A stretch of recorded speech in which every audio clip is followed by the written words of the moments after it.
Peace and welcome to The Culture right here on the Black Star Network. Folks, I'm your host, Farajii Muhammad. We got a lot of big conversations to get to. Let's first talk about the aftermath of the raid on the Trump's residence in Mar-a-Lago, Florida. We talked a little bit about how Republicans are coming to the defense of the former president, but now he is moving forward and setting up his plans on dealing with the next phase of his legal battles. Also, let's talk about the fact that he invoked the Fifth Amendment in the situation in an investigation that's happening in New York State by the Attorney General Letitia James. So I want to get your reactions to this. Let's talk about this and what you're seeing and what you're expecting to see as these things continue to unfold. Also, let's talk about the airstrikes in Israel and the killing of 4 Muslims in New Mexico. What does that mean as folks all across the world are looking at the plight of the Palestinians and the Islamic community? We check in with Laura Albast from the Institute for Palestine Studies to give us some insight into that. Later, let's talk about CDC updates on COVID vaccines. The CDC is saying that children under a certain age need to be boosted and vaccinated as we all get prepared for the school season. And we're going to get some updates about where we stand on public health and policy in this country. And then I got to have a special conversation with Dr. Dunn of the Dunn Foundation, who's having their 11th annual back to school book bag and gift giveaway. We'll have a little conversation about the beauty and the art of community service. All of that is coming at you right now on The Culture here on the Black Star Network. Let's go.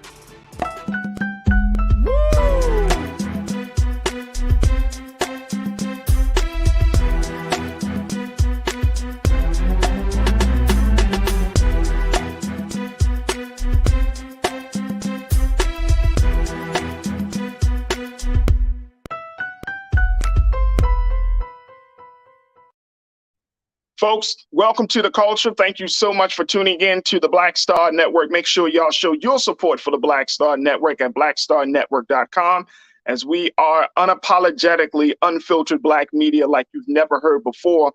So check us out at blackstarnetwork.com. Download the app for free, and most importantly, continue to support the great work that we do to change the conversation, to make sure that we say our stories and plead our case.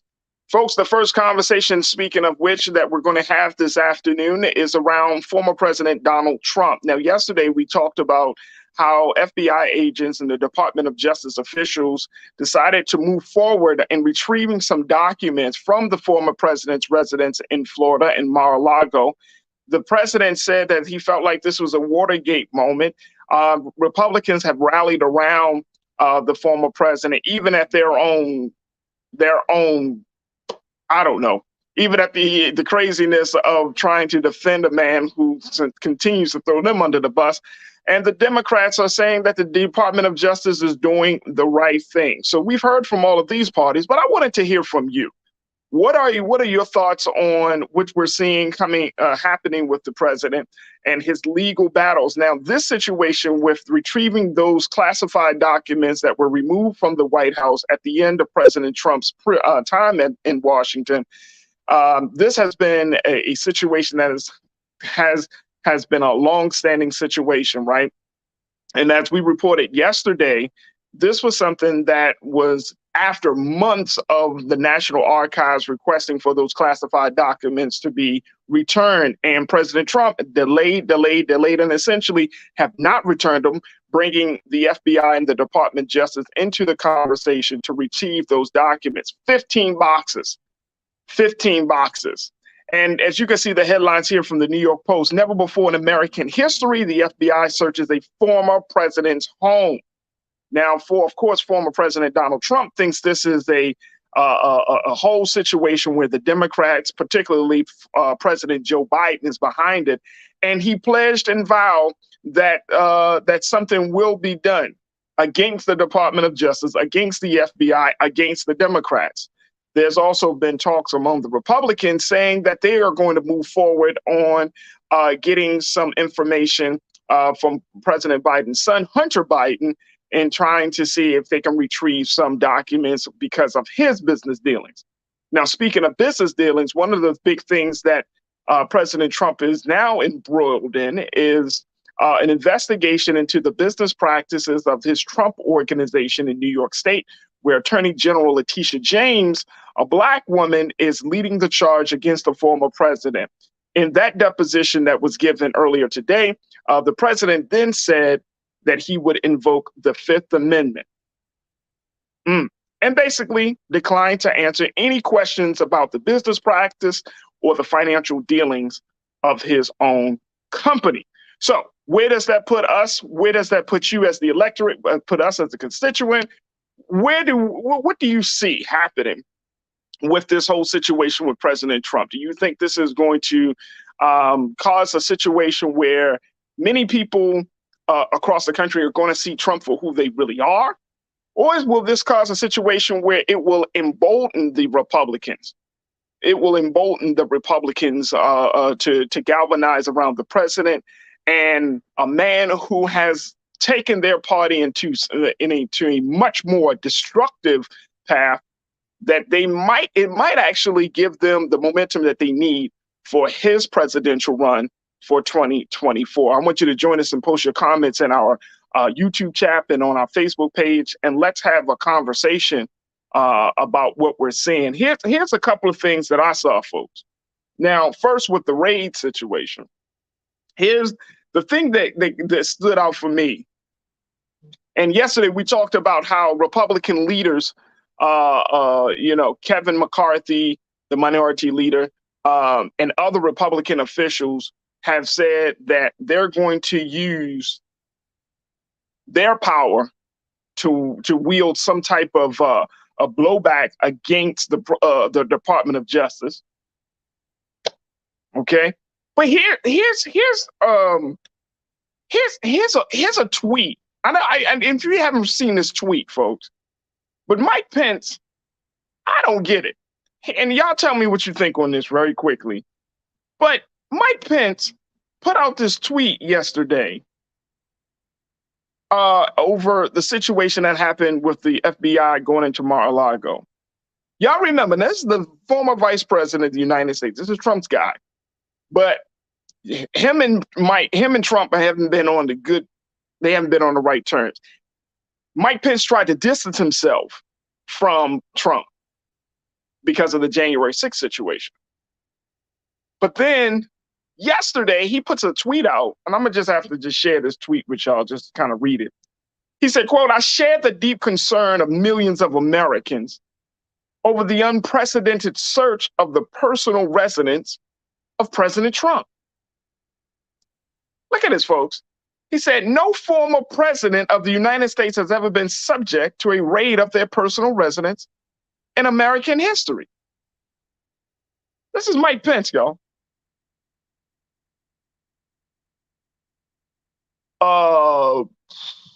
Mr. Vice President. It was the supporters of this man who said that they wanted to literally hang you on January the 6th.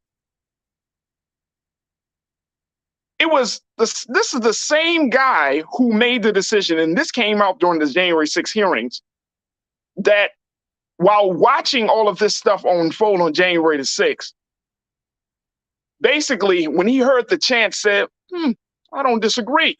He needs to be punished. And yet, you still share deep concern. The man wanted you dead, sir. Like he legitimately had no problems with wanting you dead. And you still share deep concern.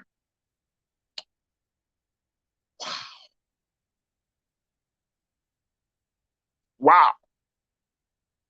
Now look, if somebody wants you dead and then they end up in some hot water, you ain't catching no crisis. If somebody wanted me dead and they end up in a bad situation, I'm not sharing no deep concerns related to them. I'm just not. This is the level of illogical insanity that I think is just detrimental. This is not just talking about Republican and Democrat. This is talking about, here are people in our system right now, folks, who don't operate from the same mental space that we need them to operate from. Literally. Like, this is the same group of folks who are saying, follow us, we know the way, but who rallies behind a man who will throw them under the bus. Okay, let's go to your comments, folks. And I got so many of you are checking in. This is the thing about this whole situation, because it's mind-blowing how the president is getting all of this, quote unquote, I would say this fabricated, this fake pity. Let's just put it like that. And they even are throwing out the idea that the FBI, they're throwing out the idea that the FBI may have planted evidence. Republicans who work in the United States government are throwing out the idea that they believe that the FBI may have planted evidence, folks. People who are thinking, who are so wrapped up in their privilege and partisanship, are talking about leading the country, and we're supposed to believe them. That's another part of this conversation, because it speaks to how serious the documents are and how serious these circumstances really are. All right, let's go to some of your comments very quickly. Let's go to Jawan Yvette. Jawan, thank you so much for checking in.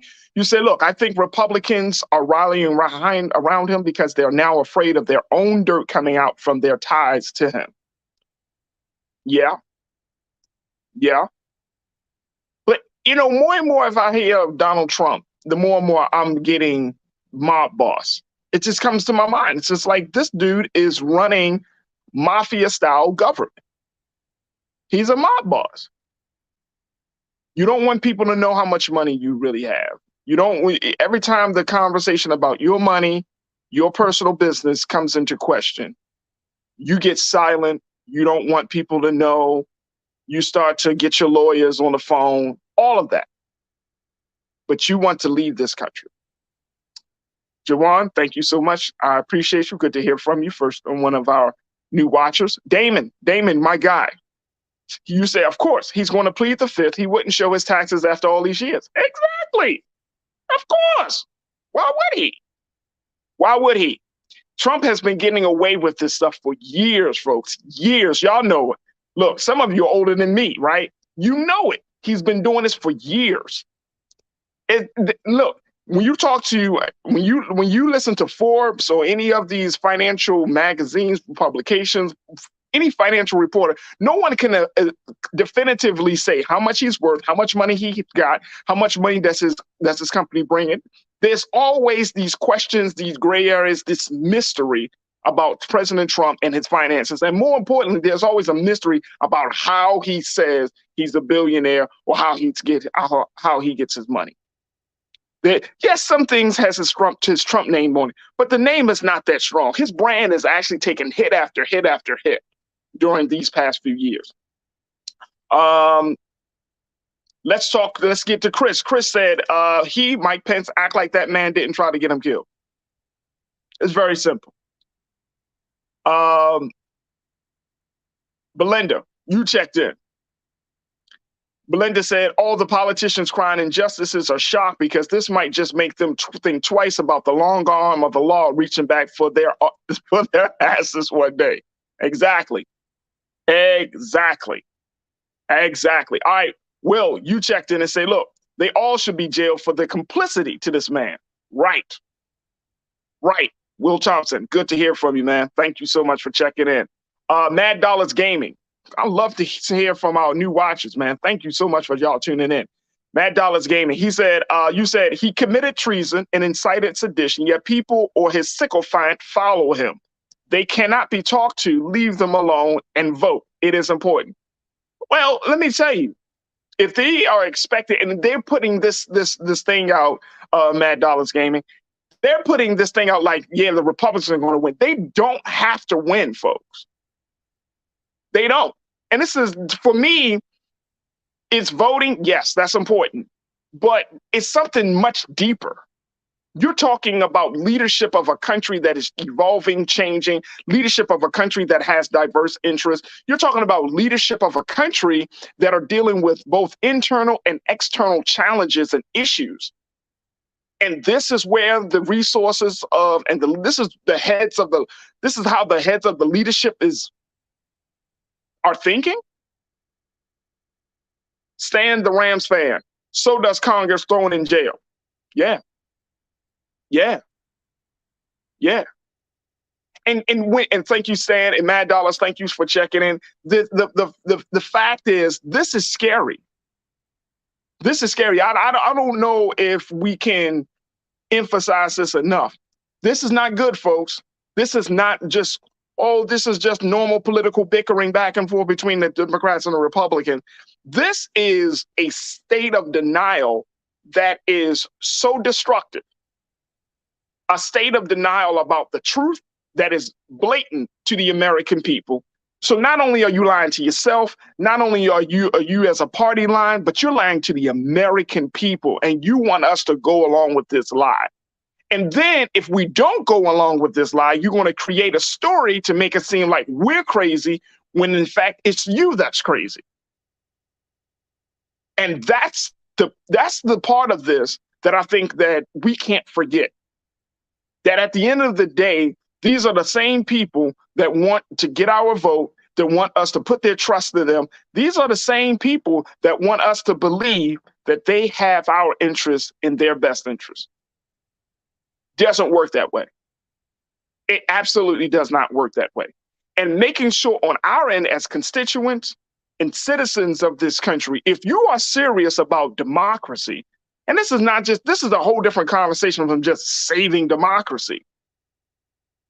Remember, I talked about yesterday this idea of long-termism, which is this idea of thinking about the future people count. That's one of the premises of this idea. And if you think about the future, and I'm thinking, i.e. our children, what are they going to inherit over the next 10 to 15, maybe 20 years down the road? If the country continues to go in the direction that it's going, they're not going to be able to inherit much of nothing, especially Black children, Latino children, children who are often marginalized, who are part of groups that are marginalized. What are you talking about? What is going to be the future of this country? We really do need to ask ourselves this question. The other part about futurism, long-termism, is the idea that what we do today impacts us tomorrow. So if we're in a state of denial today, well, what do you think the impact will be of that tomorrow?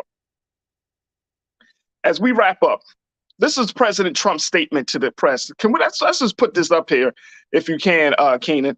I want to just throw this up there. You can put it at the bottom. However, it's crazy. He wrote this on his media platform, Truth Social. His statement to the press. He said the FBI and others from the federal government would not let anyone, including my lawyers, be anywhere near the areas they were rummaged and otherwise looked at during the raid at Mar-a-Lago. He wrote this on Truth Social. He said everyone was asked to leave the premises. They wanted to be left alone without any witnesses to see what they were doing, talking, or hopefully not planting. Lying. Puts out little things. Yes, then they're going to plant it. As we close this point, I want to make this point. For those who say, well, y'all go hard on Trump, y'all go hard on Republicans, the Democrats, everybody is complicit, right? Look, nobody. Here's the thing. How can you say you are going to run for the highest office of the land? How can you say that you love this country and the institutions, right? But you don't offer an alternative. You just go into demolition mode. You don't say, hey, we can do these things better, or let's look at the rule of law, or you don't even admit to the fact that you may have done something wrong, the big thing. But you go to break down and to instill a level of distrust in the very institutions that you say you want to represent. Tell me how that's smart.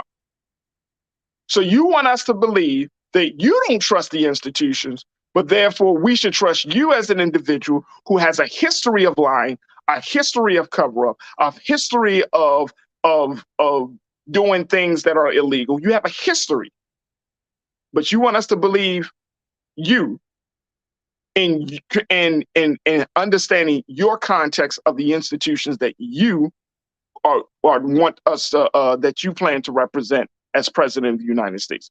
This is absolutely insane. Absolutely insane. Absolutely insane. We're in trouble. This is very serious. And at this point, as the American people, we need to do our due diligence and figure out a way to make sure, not just voting, but we need to do our due diligence to figure out how do we make government really work for us? Because at this point, the things that need to be passed, laws, the things that need to be done to save people's lives in this country, to improve people's lives in this country, will not be done. They won't be done, folks. I can't deny the fact that I'm from the United States of America. And I won't deny that fact. But even more importantly, I can't deny the fact that this is my home and I need this country to be better. I need this country to be better. I want it to be better. I need this country to be better. And I can't expect none of these people that are in office right now to make that better. And me giving all of my hope to them and me not doing my due diligence as a citizen to ensure that my vote, my hope, my vision of what I think should happen in this country comes into fruition is not going to happen by me sitting on my hands. And it's not going to happen by you sitting on your hands. It's going to happen when we say enough is enough. We start to take action. We start to organize. We start to get involved. We are in trouble because leadership don't know. So since leadership don't know, it's time for us to know. Look, we got to take a quick pause. When we move forward, let's talk about the situation across the water with Israel, Gaza. Israel had launched another set of airstrikes against Gaza with the timing of their national elections. And let's also get some insight about the latest around 4 Muslims being killed down in New Mexico. We'll have the conversation with Laura Albast from the Institute of Palestinian Studies to share her thoughts with us. Stay with us. That conversation is coming up next here on The Culture on the Black Star Network.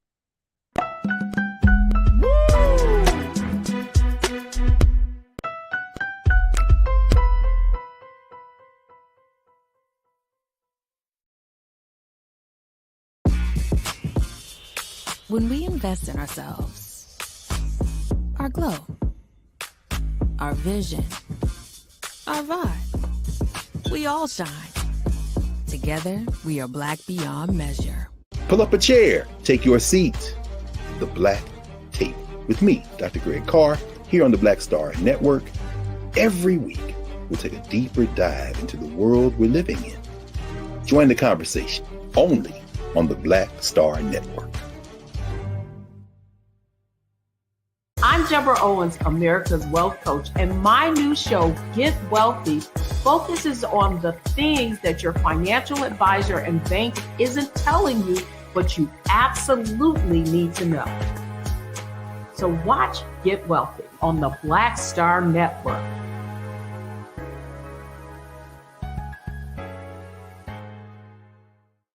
When we invest in ourselves, we all shine.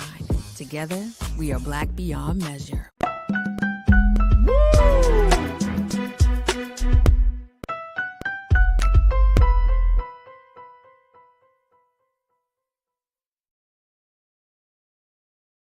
Folks, welcome back to the show. Let's have a conversation as we switch gears to talk about national issues to international issues.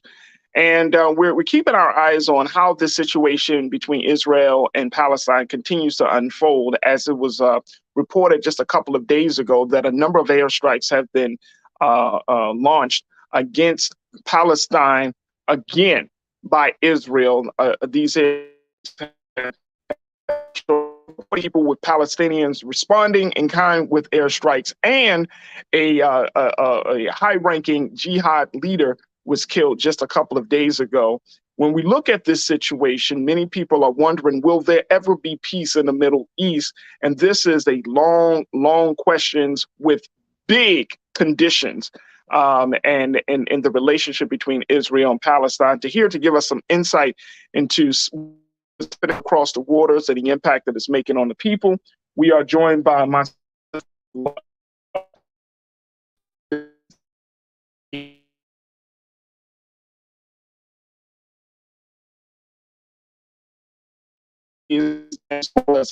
after this. Laura, thank you so much for joining us once again. How are you, sir? Hi, Farajii. Thank you so much for having me. I'm doing okay, but it's a lot to take in after everything. Just into the big things and to my team. Let's see if we can talk a little bit. But I want to share with this, and that's my man Keenan's working on it. Let me know when we're having this. Let's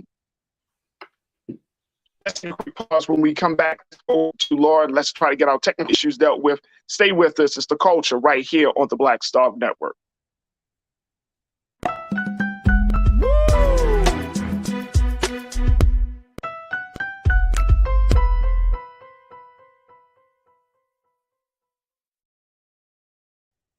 I'm Deborah Owens, America's Wealth Coach, and my new show, Get Wealthy, focuses on the things that your financial advisor and bank isn't telling you, but you absolutely need to know.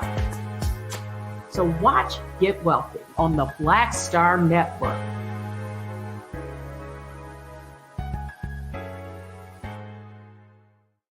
When we invest in ourselves, we all shine. Together, we are Black beyond measure. Hi, I'm Dr. Jackie Hood Martin, and I have a question for you. Ever feel as if your life is teetering and the weight and pressure of the world is consistently on your shoulders? Well, let me tell you, living a balanced life isn't easy. Join me each Tuesday on Black Star Network for A Balanced Life with Dr. Jackie. We'll laugh together, cry together, pull ourselves together, and cheer each other on. So join me for new shows each Tuesday on Black Star Network, A Balanced Life with Dr. Jackie.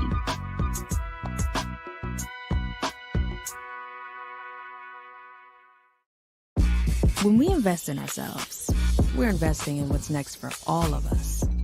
Growing, creating, making moves that move us all forward. Together, we are Black beyond measure. Pull up a chair, take your seat. The Black Tape with me, Dr. Greg Carr, here on the Black Star Network. Every week, we'll take a deeper dive into the world we're living in. Join the conversation only on the Black Star Network.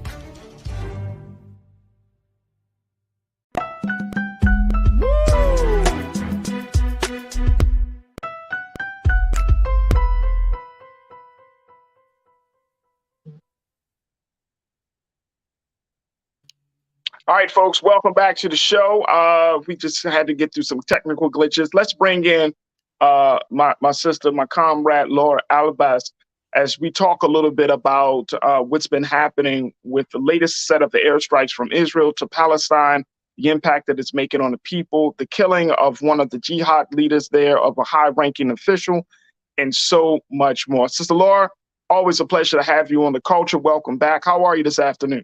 Thank you so much for having me, Farajii. I'm happy to be speaking about this today. Absolutely, absolutely. You know, one of the big things, Laura, that you're doing, of course, is communications. Your work with the Institute of Palestinian Studies. But this latest set of attacks that we saw coming from Israel, some people said it's a justified thing. Other people are saying, when will it end? First and foremost, I've read that there were some Israeli elections that were taking place. And then these attacks started to happen. when you and I talked offline, you said, Farajii, this always happens in times when it's time to vote in Israel. Give me some context of that. What has been happening, and why do you think the timing of these attacks happens around the election time? Of course, it's important to note first that this is not something that just happens out of nowhere. Suddenly in the news cycle, we hear about Israel attacking the Palestinians, killing the Palestinians. This is an occupation that has lasted more than 74 years. Yeah. I'm a granddaughter of refugees. I lived in a refugee camp growing up. I've been kicked out of my own home in Palestine, as was my family. When we look at what has happened this weekend, we have to look at it in that context, the context of a 74-year occupation and a 15-year blockade on the Gaza Strip, which is a very small area that has millions of Palestinians living there, blockaded, besieged. Their mobility is controlled. There's no electricity being allowed in by the Israelis. There's water shortages, undrinkable water, all because of the Israelis. Now, what has happened on Friday, Saturday, and Sunday throughout the weekend? Israel launched what they called a preemptive attack. They said, oh, they might attack us, so let's just hit them first. We didn't do anything. We're under occupation. We're under a blockade. They killed 45 Palestinians, including 16 children. And one of those 5 children were 4 brothers and a relative that were visiting a cemetery in northern Gaza, and they were targeted. And there are videos of them shown as their torn limbs. These children were doing nothing. And the problem here, when you're talking about people justifying these attacks, if you need justification for the killing of children, you are an evil person. There's no justification for attacking civilians, for attacking children. So I'll start there. And so you know, it brings up the question as to, Laura, that will there ever be any type of reconciliation between these, you know, the Palestinians and Israelis at this point? You're saying no. No, I'm going to say no, because you cannot ask someone who is oppressed, someone who is suffering, to kneel and submit and accept their oppressor and their occupier. And just to, you know, Israel, it's an apartheid state. It is trying to break the will of the Palestinians. Last year, during the Unity Intifada, during the attacks in Jerusalem and on Gaza, they killed more than 260 people, including 67 children that were on the front page of the New York Times, which means there has been a recognition of Israeli human rights crimes. What is different this year? Why has every state quiet weekend completely ignored what's going on? I just want to go back to the question you asked me earlier related to elections. If you look at the election cycle of the Israeli parliament, the Israeli Knesset, you will see that with every election that comes, there has been an assault on Gaza. With everyone. Why does this happen? Because of the right-wing parties in Israel. They're trying to sort of show strength. They're trying to show power. They go on the slogan of security. You vote for us, we're going to give you security. And they want to show you that they're going to give you security as an Israeli citizen for them to vote for you. So Netanyahu's bloc right now is the biggest bloc. It is projected that he might come back to power as a prime minister. And they're all together, Yair Lapid, the defense minister Gantz, they all worked closely together. They're all of the same bloc. They all agree with each other. So they attack Gaza because an election is coming up and they want to show strength. This is what always happens. If you look at previous cycles from 2008, from 2014, 2012, all these years that have taken place, they just want to show strength. And there is no reconciliation, Farajii, because we want justice. We want liberation and justice. We're not going to just accept what has happened to us. We want to return to our homes. We want to defend ourselves. We want to take back our land. There will never be reconciliation. There will never be a reconciliation. And and you're seeing it, and I know other young Palestinian activists and organizers, I'm sure they're probably feeling the same way. What role, by us being in the States, we know that the relationship between America and Israel is an unbreakable bond. Do you feel like at this point that it's still worth a try to get America to try to provide some level of assistance, supports, resources to the Palestinian people? Yes, and let me tell you why. There was a recent poll that came out by Brookings that showed that I believe 30% of Democratic voters are against Israel because of Israeli crimes. And this is probably the biggest percentage in years in the Democratic Party. Knowing that Biden supports Israel, that Biden put out a statement saying that the Iron Dome is saving lives when when Israel has killed many Palestinian lives. So it's important to note that there has been a lot of shifts, and we've talked about it before. We've talked about it when it came to Congress, when representatives like Mary Newman, AOC, Ilhan Omar, Rashida Tlaib, Cori Bush, they all came on the Congress, on the House floor, and they talked about Israeli apartheid. We've seen people protest across many states and many cities in the United States. There is a shift coming, but the struggle is only getting harder and harder and more difficult as we move forward. Just look at the midterm elections.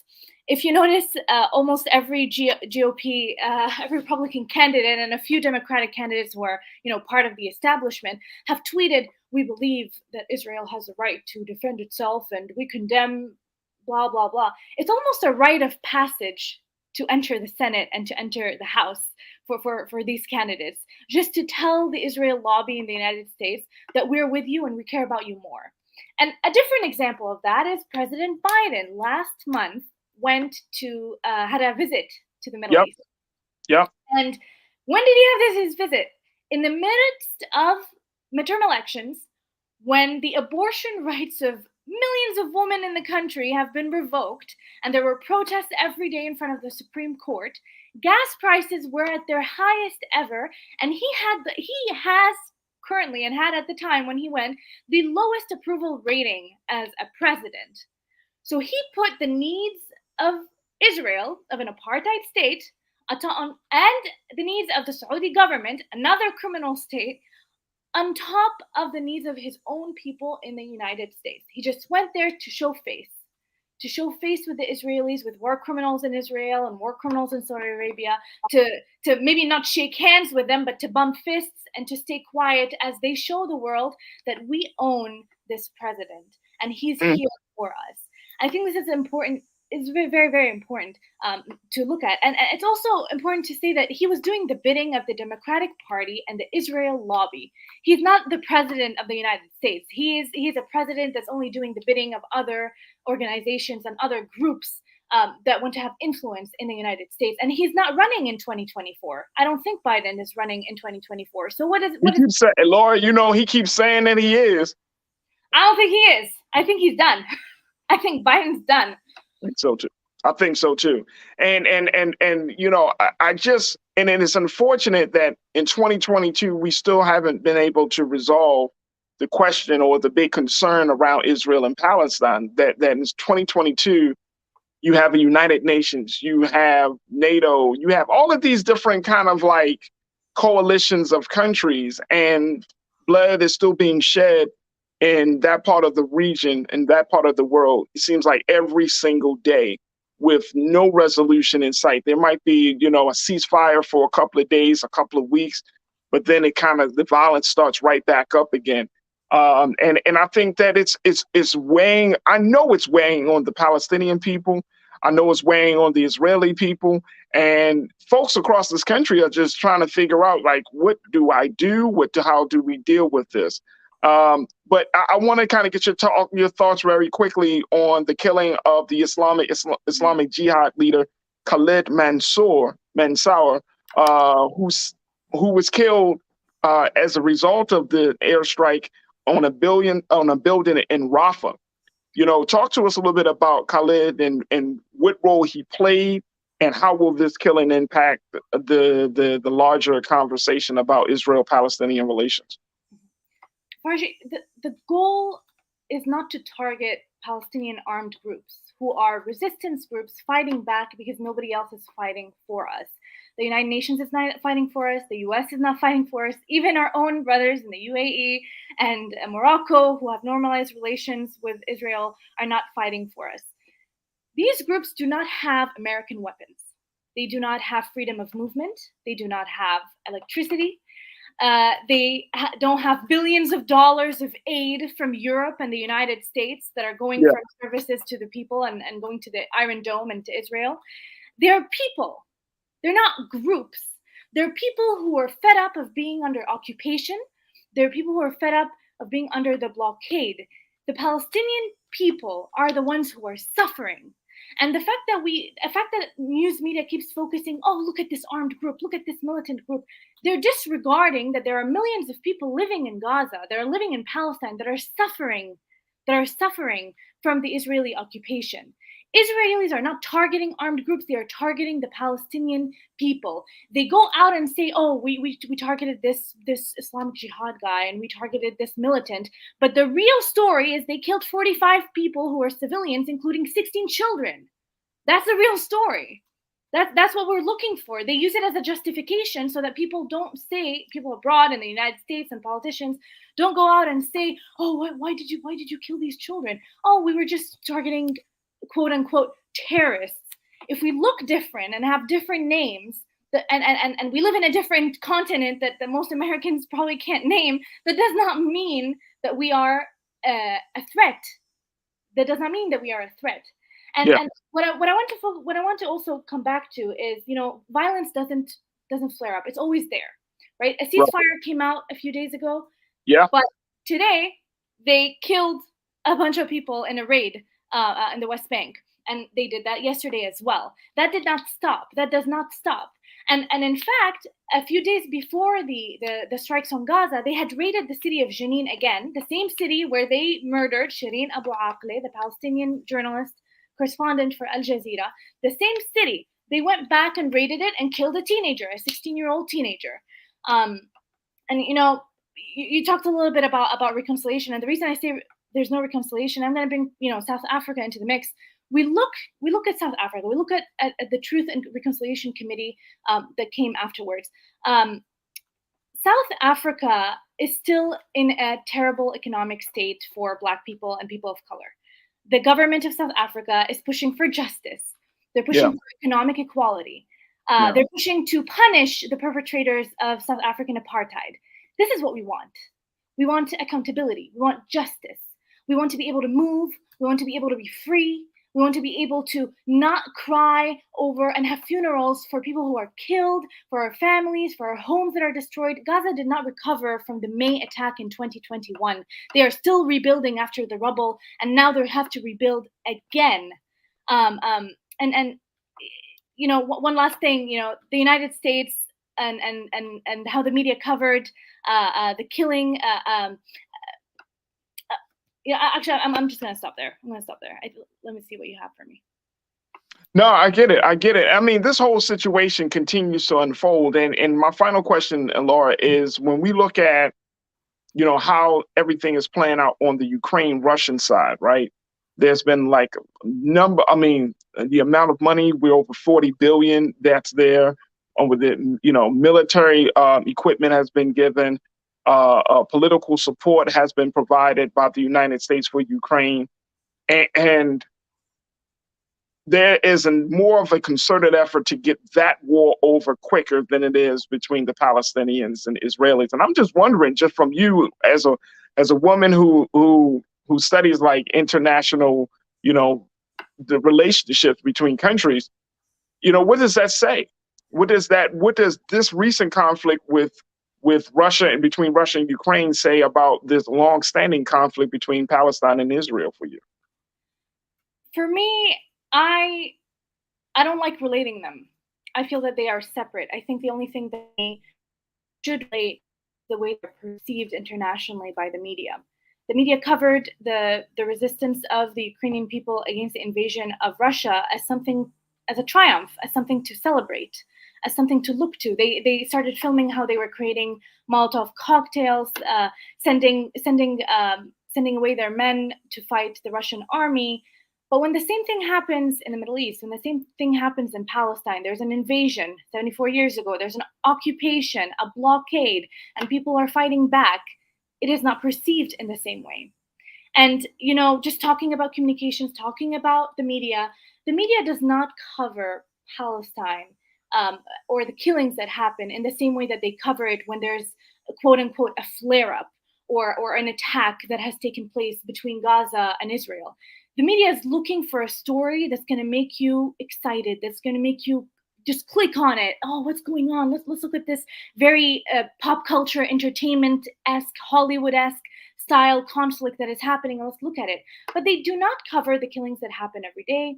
They do not cover how people cannot move. In the same way in the United States, when they cover the killing of one Black child, but they don't cover how there are crumbling mothers, the mothers who are suffering. They do not cover how there are people who cannot go to school. They do not cover how people cannot get access to healthcare. It is the same tactic that goes in the United States, happens right there. And I think that's something we need to focus on when we look at the media. We need to look at it in a very critical lens.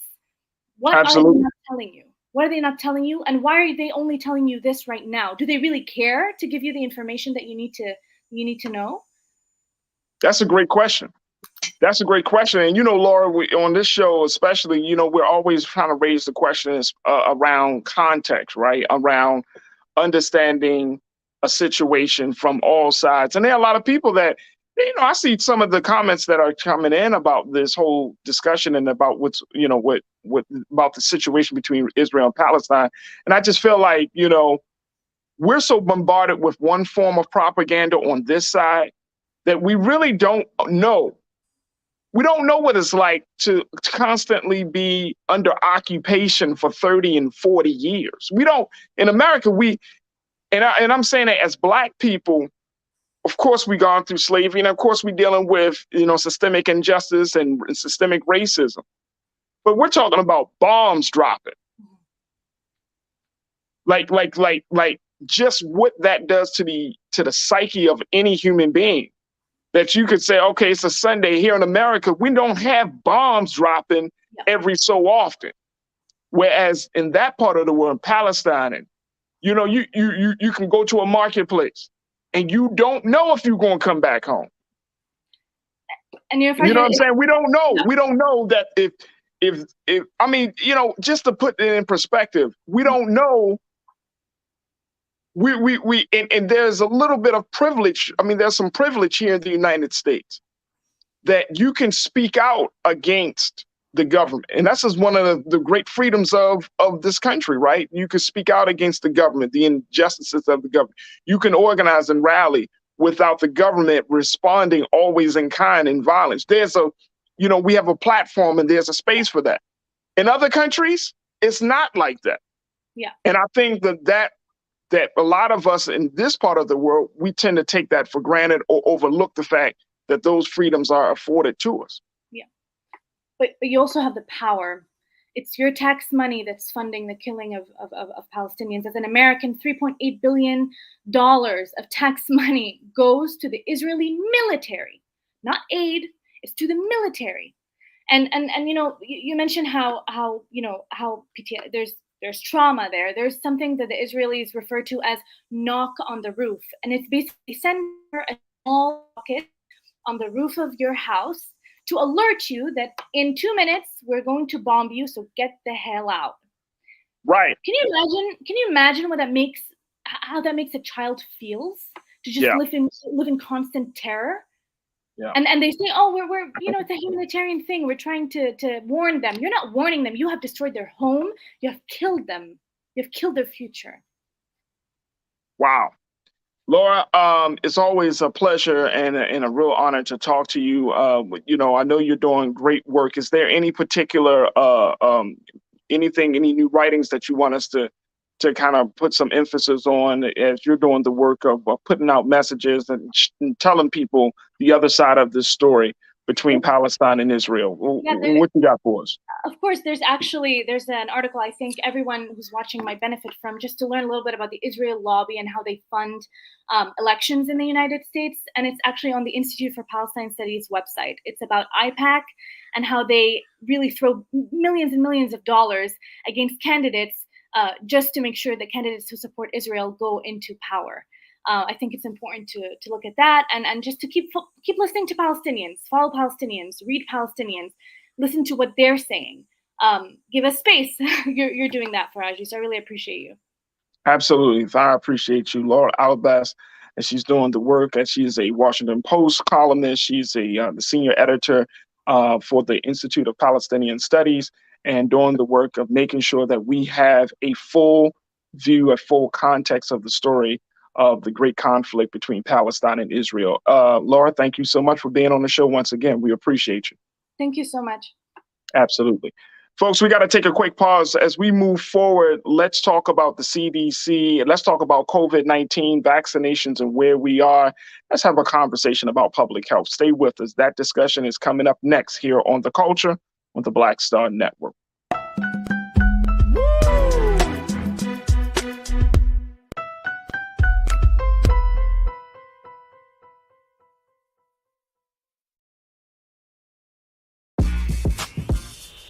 When we invest in ourselves, our glow, our vision, our vibe, we all shine. Together, we are black beyond measure. Pull up a chair, take your seat. The Black Tape with me, Dr. Greg Carr, here on the Black Star Network. Every week, we'll take a deeper dive into the world we're living in. Join the conversation only on the Black Star Network. I'm Deborah Owens, America's Wealth Coach, and my new show, Get Wealthy, focuses on the things that your financial advisor and bank isn't telling you, but you absolutely need to know. So watch Get Wealthy on the Black Star Network.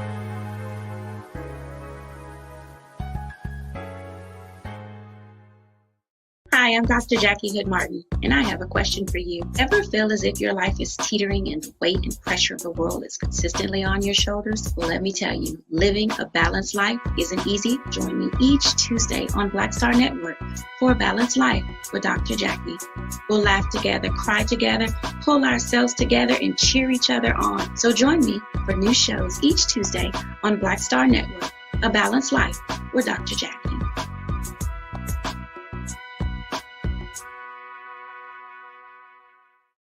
When we invest in ourselves, we all shine. Together, we are black beyond measure.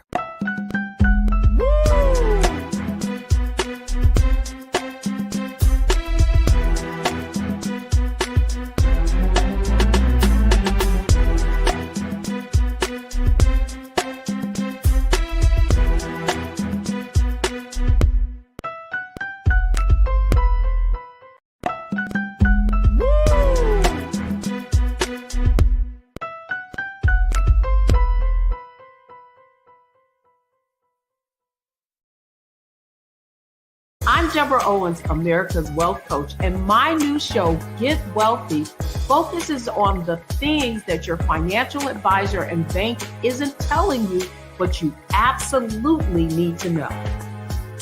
So watch Get Wealthy on the Black Star Network.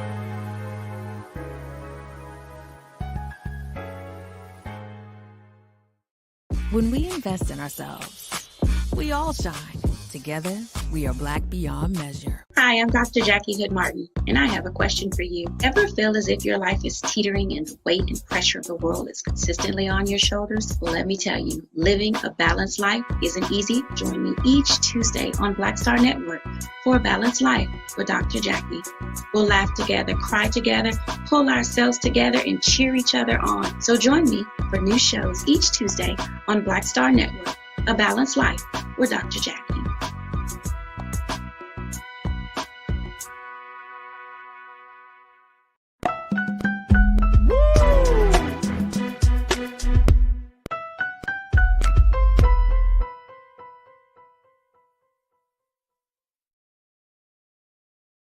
Deborah Owens, America's Wealth Coach, and my new show, Get Wealthy, focuses on the things that your financial advisor and bank isn't telling you, but you absolutely need to know. So watch Get Wealthy on the Black Star Network.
It's time to be smart. When we control our institutions, we win. This is the most important news show on television of any racial background. Y'all put $2, $3, $4, $5, $10, $15, $20, $30 on this and keep this going. What you've done, Roland, since this crisis came out in full bloom. Anybody watching this, tell your friends. Go back and look at the last 2 weeks, especially of Roland Martin Unfiltered. I mean, hell, go back and look at the last 2 days. You've had sitting United States senators today, Klobuchar and Harris. Whatever you have that you can bring to Roland Martin Unfiltered to support it, please do, because this information may literally save your life. Watch Roland Martin Unfiltered daily at 6 p.m. Eastern on YouTube, Facebook, or Periscope, or go to RolandMartinUnfiltered.com.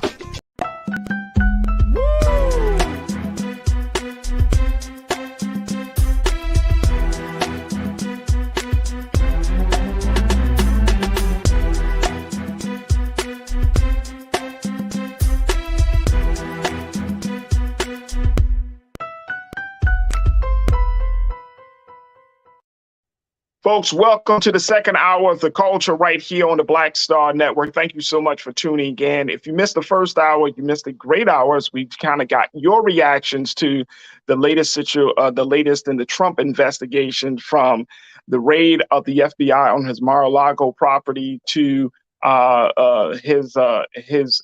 the investigation from the New York State's Attorney General. So we had that conversation. Plus, we checked in with Laura Albast from the Institute of Palestinian Studies to talk to us about the latest airstrikes from Israel to Gaza and the impact and the ongoing conflict there between the Palestinians and the Israelis. So if you missed that first hour, make sure you check it out. Also, make sure you check us out at blackstarnetwork.com, where we are looking for your financial donations to continue to support us as we're moving forward to expand the work of the Black Star Network. We're talking about taking this thing to a whole new level, as Brother Roland mentioned, taking it to a 24-hour streaming service.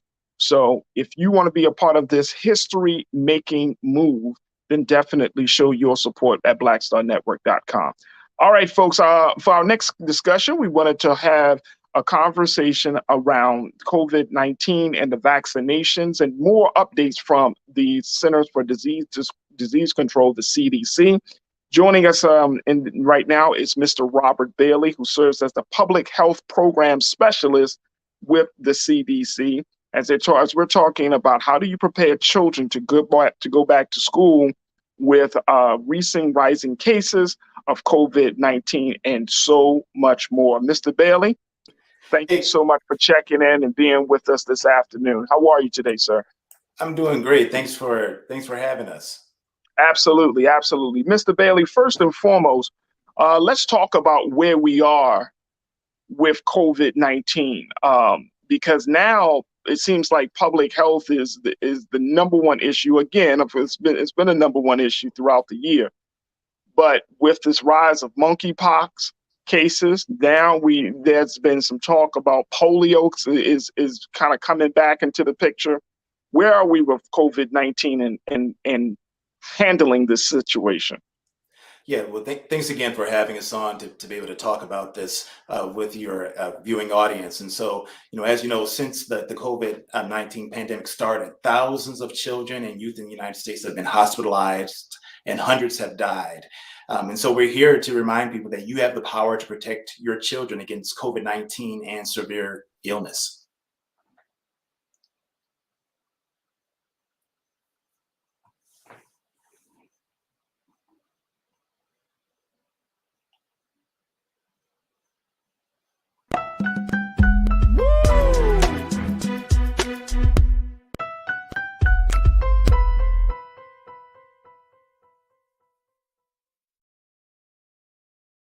Don't you think it's time to get wealthy?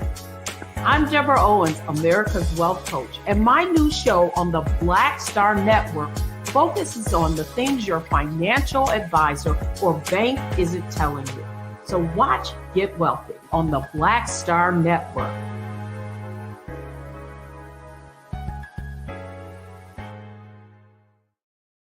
Pull up a chair, take your seat.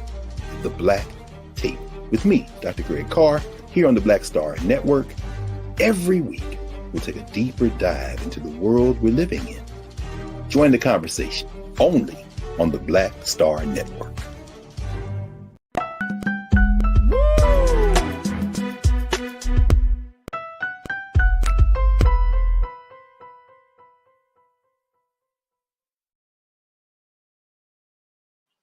All right, folks, again, we were talking to Mr. Robert Bailey, who's the public health program specialist with the CDC. And Mr. Bailey, thank you again for being with us. You mentioned that that children across the country have been hospitalized as a result of what we've been seeing with COVID-19. What age group are we talking about here, Mr. Bailey?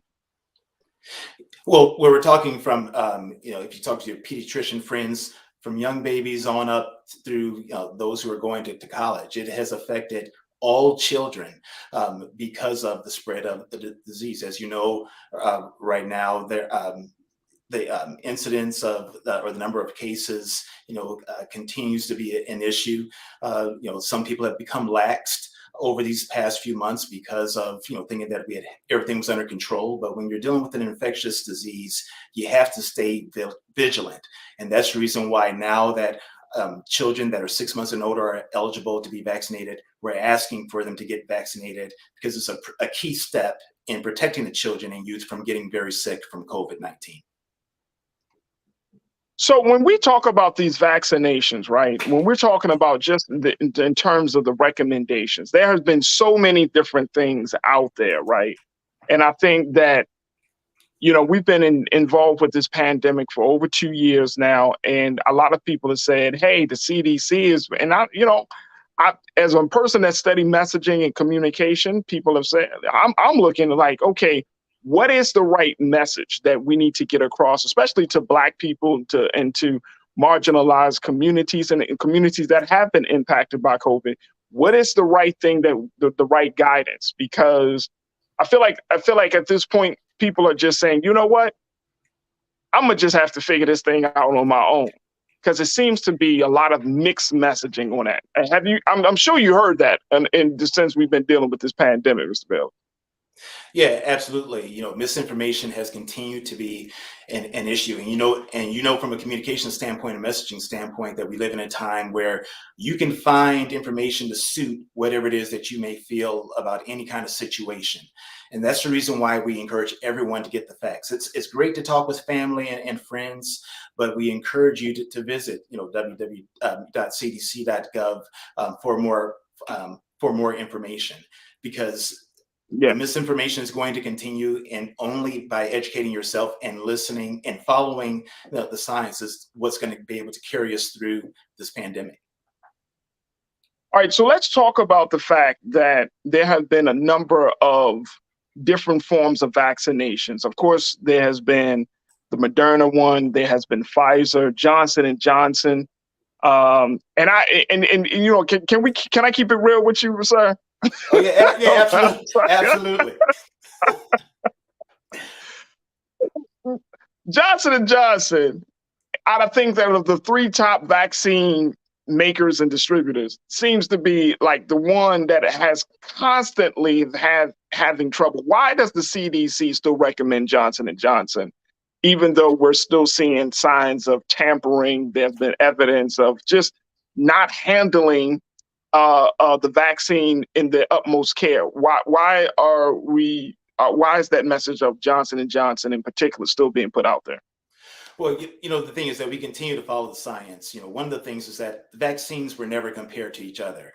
They were all, they all went through the clinical trials. They all were examined and looked at in terms of their safety and effectiveness. And so that's what we continue to do. We continue to follow what the data shows us, and our guidance evolves as we see changes. And so until then, we'll continue to do that. We're going to continue to monitor that. One of the things actually that your audience can help us in doing so is visiting vsafe.cdc.gov. To make sure that the COVID vaccines are safe, we actually expanded and strengthened the country's ability to monitor vaccine safety. And so we've launched this initiative to monitor the safety in real time through that vSafe. And again, that's vsafe.cdc.gov. And so until there's news otherwise, or until the evidence supports that, we continue to put forward the same guidance. Okay. So, is Johnson & Johnson a safe vaccine for the American people to take? I'm sorry, say that one more time. Is Johnson & Johnson still a safe vaccine for the American people to take? Yeah, I'm not here to recommend one vaccine or another, but can say that as long as we continue to recommend it, it is safe. We have deemed that it is safe for the public. Now, how does that fit into the other part of the conversation around, we know President Biden had COVID, he had it twice within a very short period. Based upon our research, there's that, what they call the COVID rebound as it related to Paxlovid, that vaccine that he's taken. Talk to us a little bit about that. How does a person get COVID once? Couple of days later, they find this second version of COVID. And then, even Dr. Fauci had talked about this, having this kind of COVID rebound. What health state is that? You said what health state is that? Yeah. Like, how does that happen? Well, the thing is, sometimes when you are infected, recovery isn't always a straight line. Sometimes you have peaks and valleys, and it varies from one person to the next. So there's no way to be able to predict how someone is going to react how their body is going to react once they are infected with COVID, and that's the reason why. And you've heard this from Dr. Fauci, you've heard this from President Biden and others, that what would things have looked like if they were not vaccinated? And that's the reason why none of us can predict how our bodies will react. We can only look at how it has affected others to this date. And that's the reason why we continue to recommend the vaccinations. Got you. The other vaccines, and I know that the CDC, you guys had put it out there just maybe a few days ago, talking about the Novavax now being recommended. Saying that is a protein-based vaccine using an older technology. Why is this vaccine being recommended, and why is this something that should be considered in our vaccine choices? Well, as I mentioned before, that the CDC scientists are continuing to work to learn more about all of the variants, and will continue to provide updates as the public as cases evolve, and that's just it. The guidance evolves, the recommendations evolve as we look to see what is most effective, and so with that, it has to do with what is the best version of the vaccine. And you see similar types of approaches to how we deal with other types of infectious disease, as with the flu. We're coming up on flu season, which is also why people need to be vaccinated for flu. And it's the same thing, that the same flu vaccine is not necessarily given every year. It's based upon what it is that they can foresee in forecasting in terms of what will be in the greatest circulation and what will offer the greatest protection to the public. And so that's the reason why, again, we are continuing to we're continuing to recommend you get the vaccine that is available to you, because it still remains our strongest protection. And so I'm glad that you brought that up, that the flu season is coming up. You know, there is some great concern around, you know, taking a vaccine for the flu season, especially if you take it already for COVID, if you're getting the booster shots. What is the CDC saying about the mixing of these vaccines and the impact that it has on the body? Yeah, it's absolutely safe to be able to take the vaccines, the flu vaccine, as well as the COVID vaccine. Matter of fact, you know, with you know, as we're here to talk about, you know, the children and vaccines as they're returning to school, we know that routine vaccinations, that some people have put them off. And so the only way that we're able to then to contain the spread of vaccine preventable diseases like polio and like, you know, and the others is that we continue make sure that we return to those routine vaccinations, because they've been deemed that it's been safe, that it is safe to get vaccinated, have multiple vaccinations, and that there isn't like the commingling or other ill effects from doing so. Absolutely. I want to, you know, go to our watchers, folks. You make sure you can post your comments on our Facebook, YouTube pages, and share your questions, as we've been talking to Mr. Robert Bailey, who is a public health program specialist with the CDC, the Center for Disease Control, and to get his take on this. So when you say recommendations, Mr. Bailey, when there's that recommendation, it does not mean and you know, we're in a very partisan political space right now in this country. The recommendations is, hey, look, you can take this, but there's still some room for you to make your own decision. Or are we at the point, and I've seen political leadership and I've seen other type of folks saying, no, it's either this or that there's no room for men and women, for families, for moms and dads to think about their children, to say, you know what, I'm going to opt out of this situation. I think that's one of the big part of this conversation is like, there are recommendations, but you know what, you have to still make the ultimate decision on what's best for you and your family. What's the CDC stance on that? Yeah, you're absolutely right. You know, CDC, we offer broad guidance, but we've also have included on our website community levels that help communities and individuals make decisions on what prevention strategies make the most sense for them based on the level of COVID in the community. So if it's classified as low or medium or high, the strategies should change. So if you see that there's an outbreak and that you have extremely high cases, then you need to consider layering those prevention strategies. You need to think about, you need to consider testing and the masking indoors and those sorts of things. So it's not a one what we just say, a one size fits all type of approach. As you're absolutely right in what it is that you've said, that it is based on what is the level in your community. So we provide that overall outlook and provide those tools that communities and individuals can use to make their own decisions. Yeah, and I know that especially coming up on the school season, there are so many people that are trying to figure out whether they should have their child wear masks going back to school. Should we expect some sort of guidance, some recommendation from the CDC over the next couple of weeks? Given the rise in COVID-19 cases, given monkeypox, that we'll probably go back to, either masking indoors, some level of social distancing that we've experienced last year and the year before. Should we expect that in the next couple of weeks from you? Well, that guidance is already up, is already on our site. Okay. So if you actually go, there's a section where you actually can look at children in school. Matter of fact, I think a week or two ago, held a webinar for to provide more information about kids and going back to school and what should be some of the considerations that parents and caregivers and guardians should consider. And so the recording to that you actually can find at www.cdc.gov /protect dash children. Let's put that website out for us one more time, Mr. Bailey. It's www.cdc.gov, protect dash children. And I'll also see. Awesome. I also put in the chat for you so you can see the link. Okay. Awesome.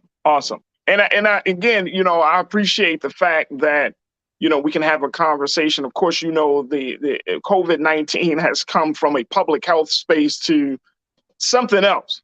I mean, it's mind blowing to see how this whole thing has kind of exploded. So many people have thoughts about how the United States and the CDC has been handling this situation, but we're not out of the woods yet. We're definitely not out of the woods yet. But I'm wondering, as we move into the other public health issues of monkeypox, for example, what type of handling should we expect from the CDC on that situation? Yeah, we continue to brief public health experts and physicians, health departments on what is the broad guidance that they should follow. When it comes to any disease, and particularly those that may be emerging or emerging in our communities. And so I can understand your point, where there are questions about, what is it that we should be doing, given, where we are now with the epidemic. But one of the things I would want to mention, and I'm, I don't want to be completely out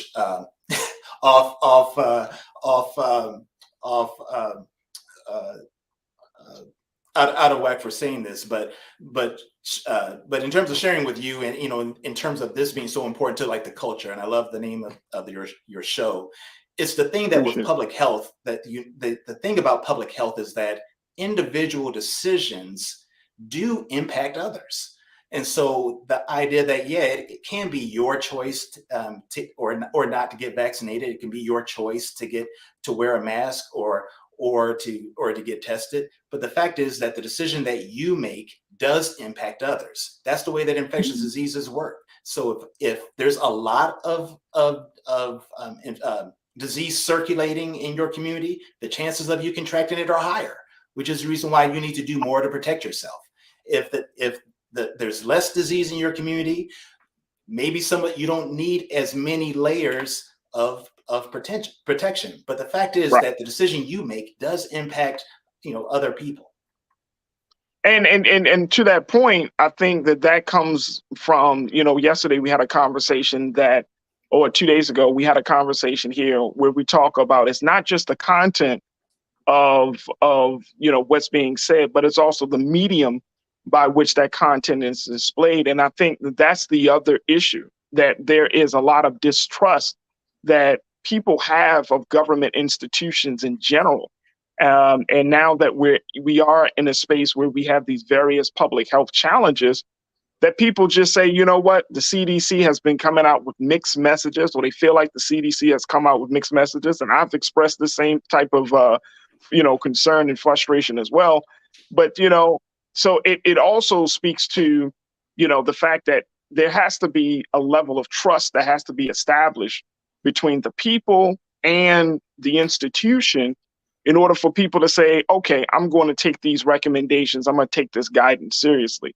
Is the CDC working with, and I know I've seen the campaigns, influencers and all of those folks, and that's all well and good. But at the end of the day, you're talking to Black and brown people who have been lied to blatantly and behind closed doors about the state of our health, about the state of our community.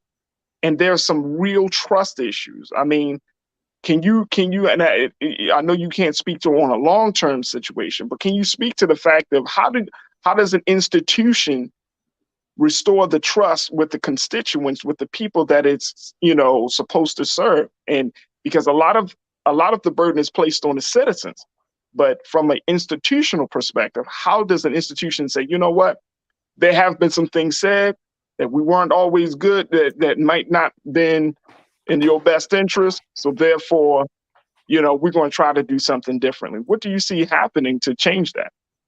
Well, the first thing that came to mind when you said that is I did quite a bit of work with civil rights organizations over the years, and one of the things that always sticks with me was a quote from a gentleman that said that Black folks had developed a healthy paranoia of various institutions, just in general, just because of all the different things that you had mentioned. And we know that misinformation can be confusing, misleading, and ultimately deter people from receiving, the proper health care that they need. And so, CDC is one of those credible sources. The health department, your healthcare provider, are trusted sources, and those are the only things that you can do to kind of impact that misinformation. But to your point, though, about talking about what is it that we've been doing to move forward to be able to help reinforce that trust, or to be able to make sure that those messages are reaching the people that are disproportionately affected, is that we're continuing to work with news media outlets such as your show. Again, thank you so much for allowing us to be able to come here on The Culture, because that's the only way we can get out of this. We really do believe, and I can attest to this, that we can make a difference to increase the vaccinations, protect our loved ones, and reduce the impact of the COVID-19 in society if we continue to work together with those communities and outlets that have access to the people. Absolutely. Well, I appreciate you for coming on, and here's my motivation to have you on, Mr. Bailey. My motivation is, and people know where I stand on COVID and everything else, but more importantly, my motivation is, this is a platform where even if I have a difference of opinion, I still think that we need to have the conversation, right? Like, we're not going to be able to move forward in bridging the gaps of our differences if we don't talk to one another. And so for me, it's critically important for me to make sure that people hear both sides of the conversation, but more importantly, that they are empowered to make their own decision about what's right for them and their families, right? And I think that's where a lot of my watchers are, that yes, if you want to get vaccinated, certainly get vaccinated. If you choose not to get vaccinated, then make sure that you're taking other precautions and measures to keep you and other people safe. If you're going to wear a mask, if you're going to do everything else that you need to do. And then the other thing is to make sure that the place, your knowledge base, is coming from a place of facts, not just from hearsay. And so, and I think that at this point in time, the American people, Black people, white people, Latino people, we just want the truth, man. You know what I'm saying? And it seems like the truth has become a premium in this country, where opinion is for sale on the discount. You know what I mean? And it's crazy. It's crazy. I just want the truth. Tell me the truth. We're all adults. We can handle the truth. Once we start from a place of truth, then we can get to a place of justice. We can get into a place where people can feel empowered. And that's the best place I think we can be at this country in this time. Yeah, I absolutely agree with you. And that's the reason why we are here, because we're interested in the truth. Believe me, I would not be coming on here if it was just a matter of trying to kind of blow smoke, and try to, cover up, some other type of thing that may be going on.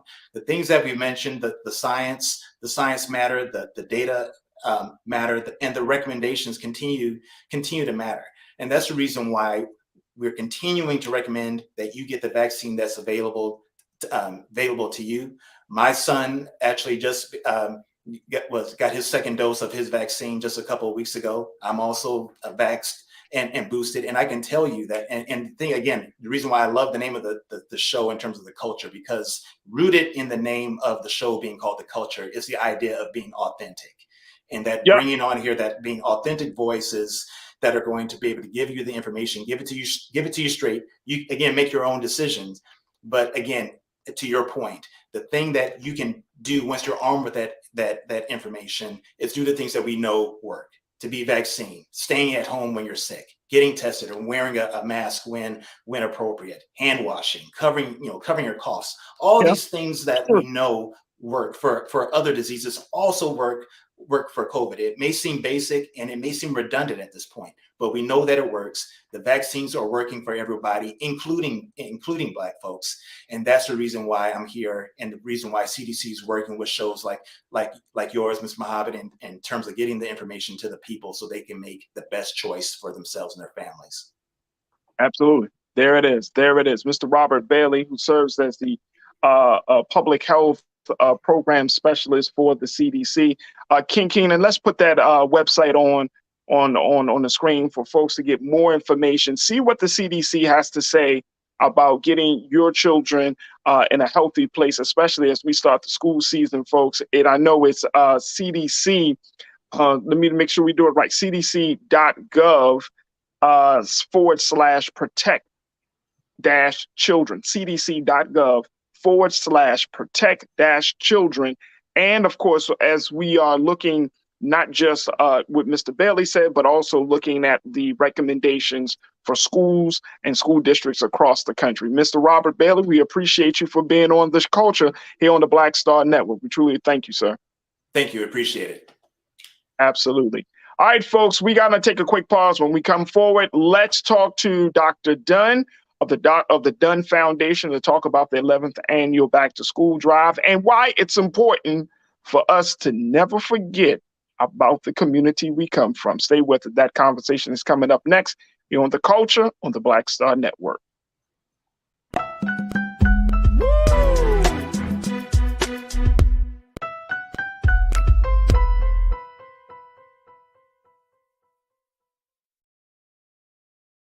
I'm Deborah Owens, America's Wealth Coach, and my new show, Get Wealthy, focuses on the things that your financial advisor and bank isn't telling you, but you absolutely need to know.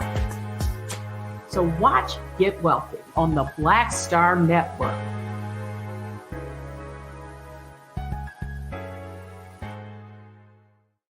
When we invest in ourselves, we all shine.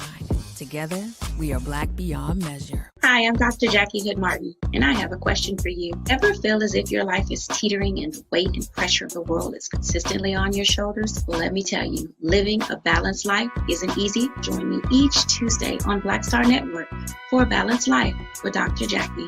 We'll laugh together, cry together, pull ourselves together, and cheer each other on. So join me for new shows each Tuesday on Black Star Network, A Balanced Life with Dr. Jackie.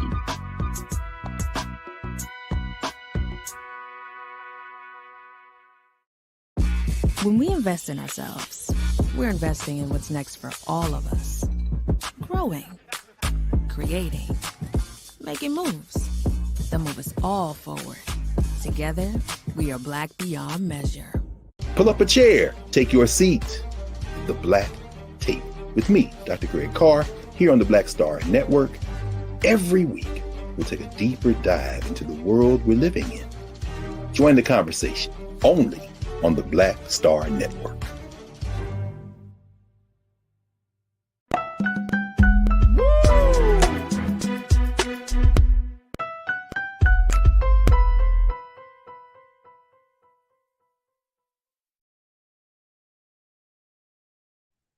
All right, folks, thank you so much for being with us.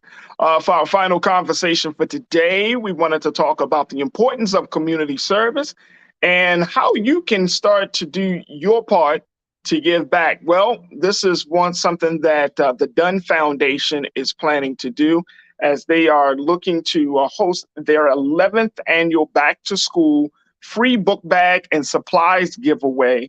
Yep, take a look here, folks. If you're in the DC area and you're looking to get some, if you need it or someone else you know needs some back to school supplies, because it's that time of year. I know I had to get my son his stuff. We went out there and had to get our supplies because they go quick. Y'all know it.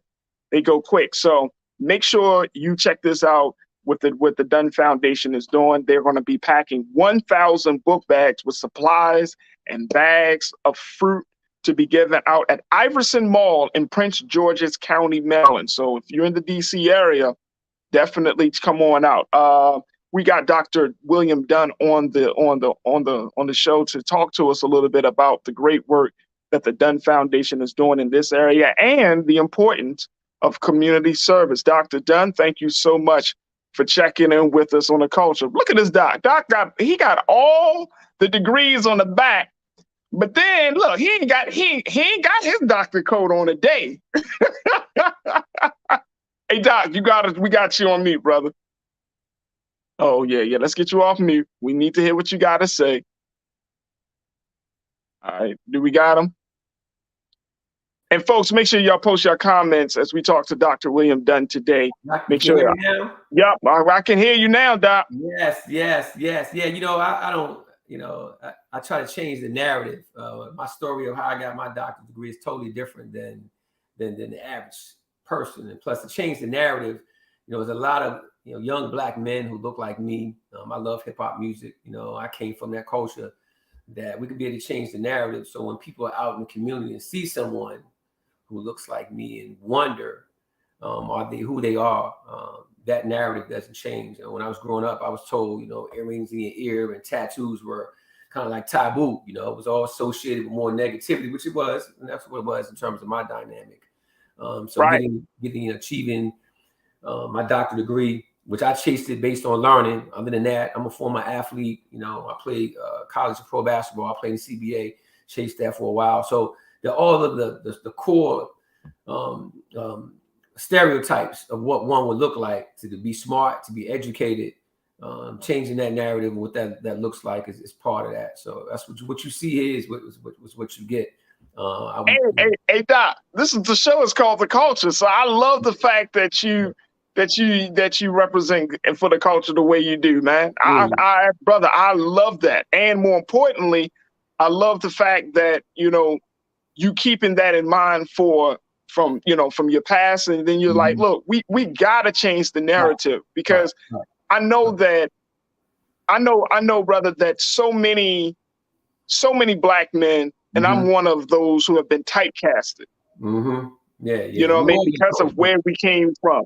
Right. Where we came from. You know what I mean? What our zip code is. What what school we went to. All of those things. And I'm just each and every day we're doing the job. We're doing the great work of just shattering those myths about Black people in this country.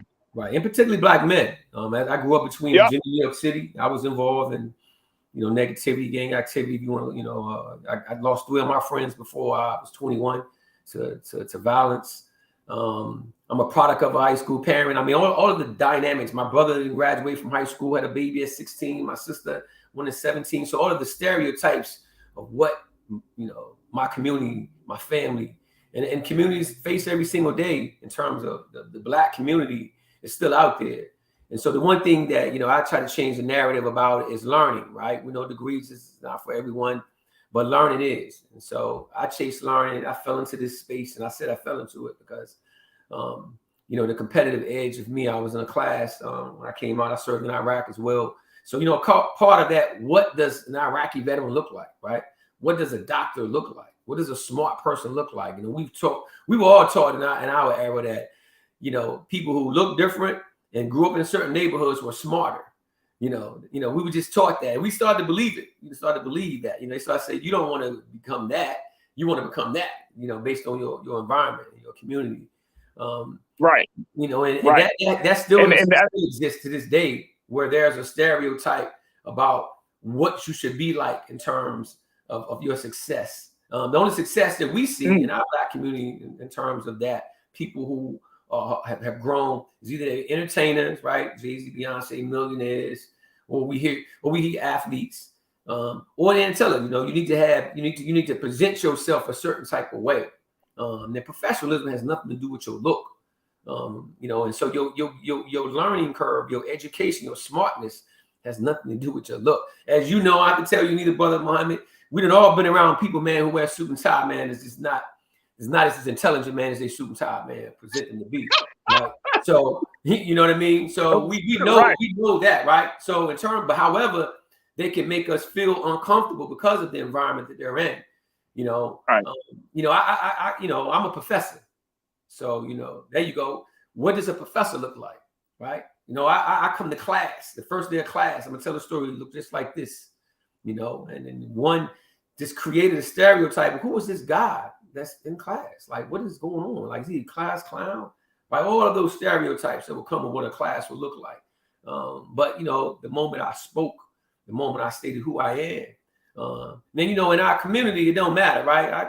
I go back to the Bronx or to Virginia. Nobody really care about, you know, having a doctorate degree in terms of your family. They just think that the more you have, right, the more more money they can ask you for, right? That's what they can do, right? So, right. But in terms of looking at the community as a whole, being able to check off a box that, okay, yeah, by the way, you know, he is educated, you know, so you can't assume that. And again, when every person that looks at me now going to look at somebody else different, remember, it's not about me.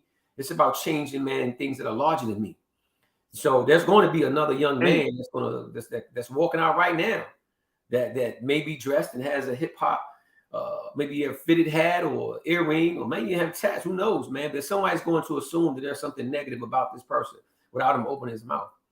However, today and every day, and hopefully your show and any other show and all the shows I've done, because, you know, as a speaker and travel around, not to say that I don't understand the dress code, but to be able to speak directly to the souls of people and not have any filter of stereotypes. I mean, I'm not coming to you, you know, dressed in a certain type of way, talking to you, not talking with you, more talking at you.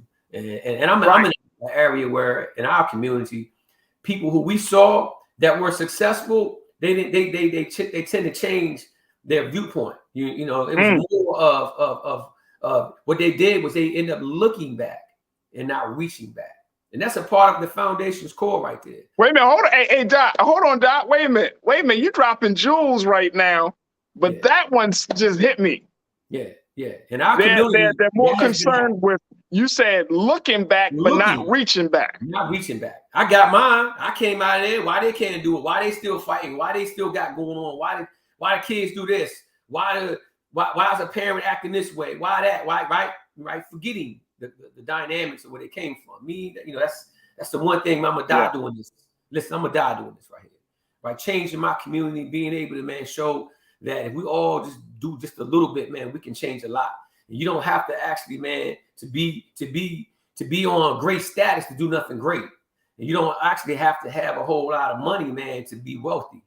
You know what I mean? The knowledge is what I'm talking about in terms of that, and building relationships and teaching that not only just to my children, but also to young people, and letting them know that you can change the world through where you are, starting at one step at a time. You know, your culture, your community. And you don't have to have a whole lot to be able to help a whole lot. You know what I mean? So oftentimes we come. I love it. I absolutely love it. And I think that it's, yeah, bro. And look, brother, I think it's important for us as people, as Black men, as educated folks, for us to be very intentional about how we're going to, you know, move forward in our culture, right? And I've said this when the show started, and I'm always going, we are the culture. Yeah. Oh yeah. Like, we set the tone for the culture, right? Sometimes people tend to believe that the culture is just something outside of us, or that we don't have any power to change or any influence to really dictate. But that's not true. I mean, yes, there's going to be mass media. We know that, where there's social media. But at the end of the day, if we decide that something is acceptable or unacceptable, if we decide that we're going to follow this tradition or not follow this tradition, that all comes down to personal choice. That all comes down to us making a decision to say, you know, I'm going to go this way or that way. And what you're speaking of is, there has to be a new decision that has to be made about how we see ourselves, a new decision about how we're going to serve each other, and a new decision about what is going to be the future of our people. You are a man that has children. I have a son. My son is 9 years old. My daughter is 3. I'm very, very grateful and blessed, and I thank God every day for blessing me to have 2 children, that can go in so many different directions. But I look at my son, Doc. I look at him differently at 9 years old, because I know his mind is working. Right. And so one of the things that I'm looking at him is that I'm trying, and I always tell people this, the two things that as a father that I'm trying to keep into my son is I'm trying to ensure his blackness and his boyness. Right. His blackness and his boyness. Right. Son, you were created a certain way. Right.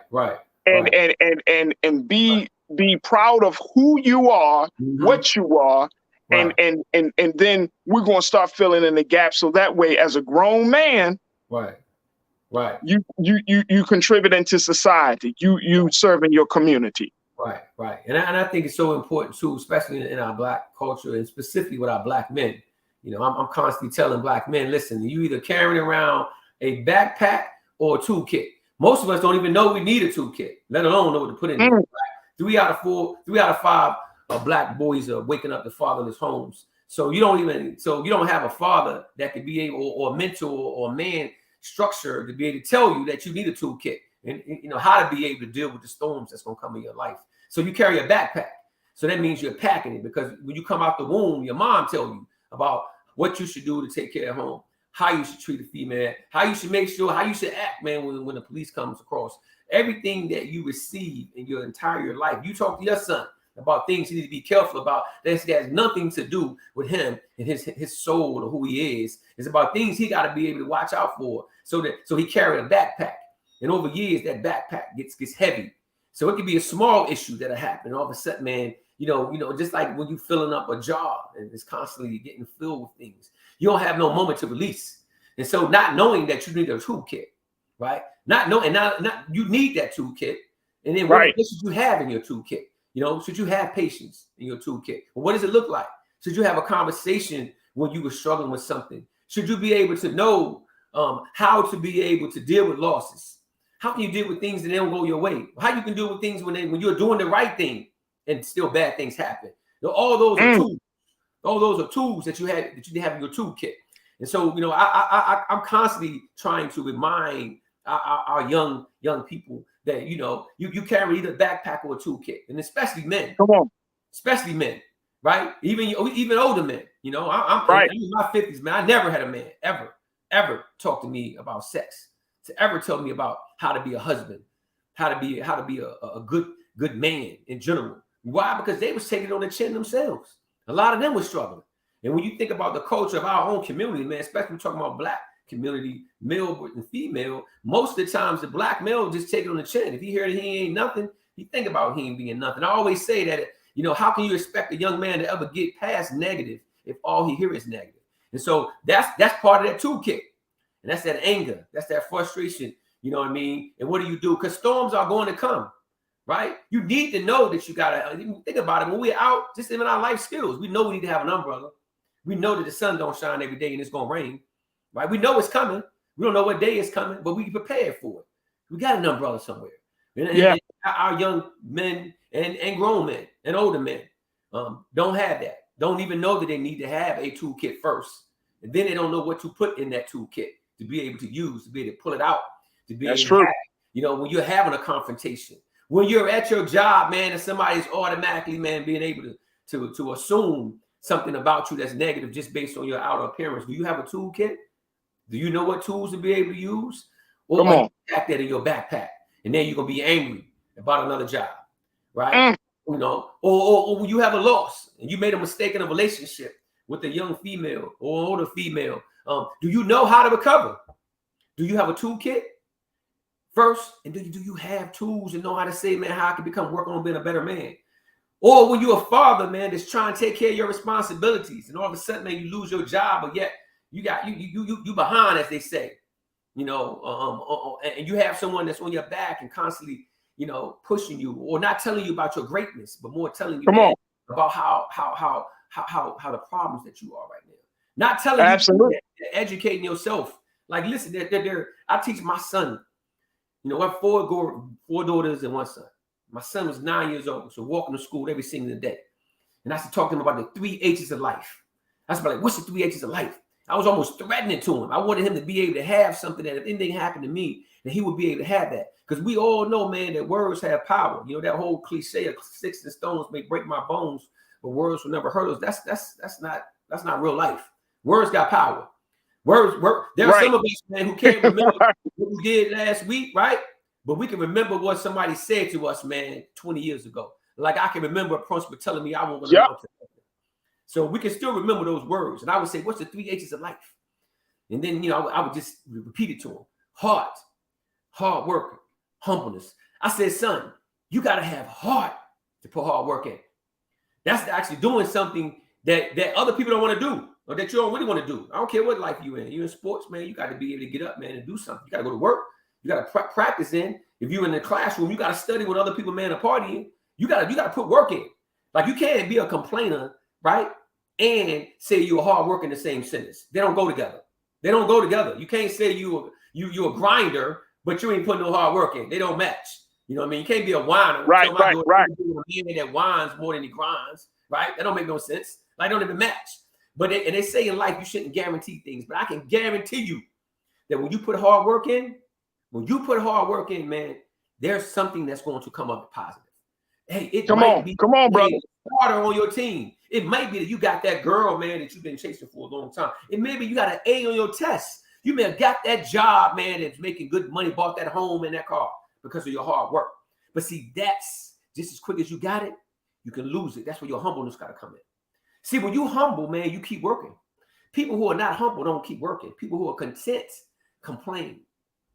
People who are content complain. Right? People who are hardworking continually. Come on.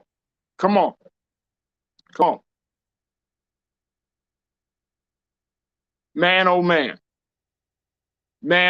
Doc, I appreciate that. And I appreciate the energy.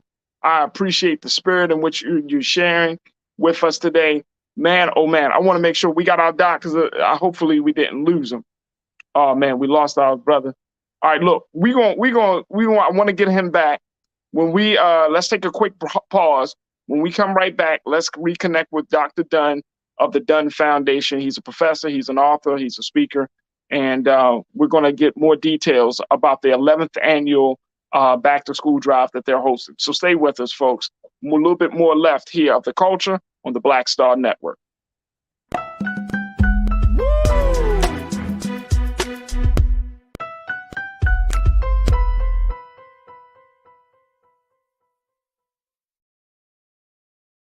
I'm Deborah Owens, America's Wealth Coach, and my new show, Get Wealthy, focuses on the things that your financial advisor and bank isn't telling you, but you absolutely need to know.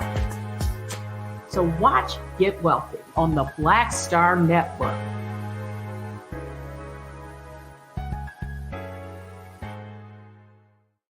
When we invest in ourselves, we all shine. Together, we are Black beyond measure. Hi, I'm Dr. Jackie Hood Martin, and I have a question for you. Ever feel as if your life is teetering and the weight and pressure of the world is consistently on your shoulders? Well, let me tell you, living a balanced life isn't easy. Join me each Tuesday on Black Star Network for a Balanced Life with Dr. Jackie. We'll laugh together, cry together, pull ourselves together, and cheer each other on. So join me for new shows each Tuesday on Black Star Network, A Balanced Life with Dr. Jackie.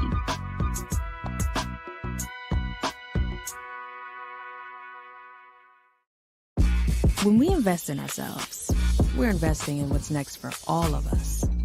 Growing, creating, making moves that move us all forward. Together, we are Black beyond measure. Pull up a chair, take your seat. The Black Tape with me, Dr. Greg Carr, here on the Black Star Network. Every week, we'll take a deeper dive into the world we're living in. Join the conversation only on the Black Star Network.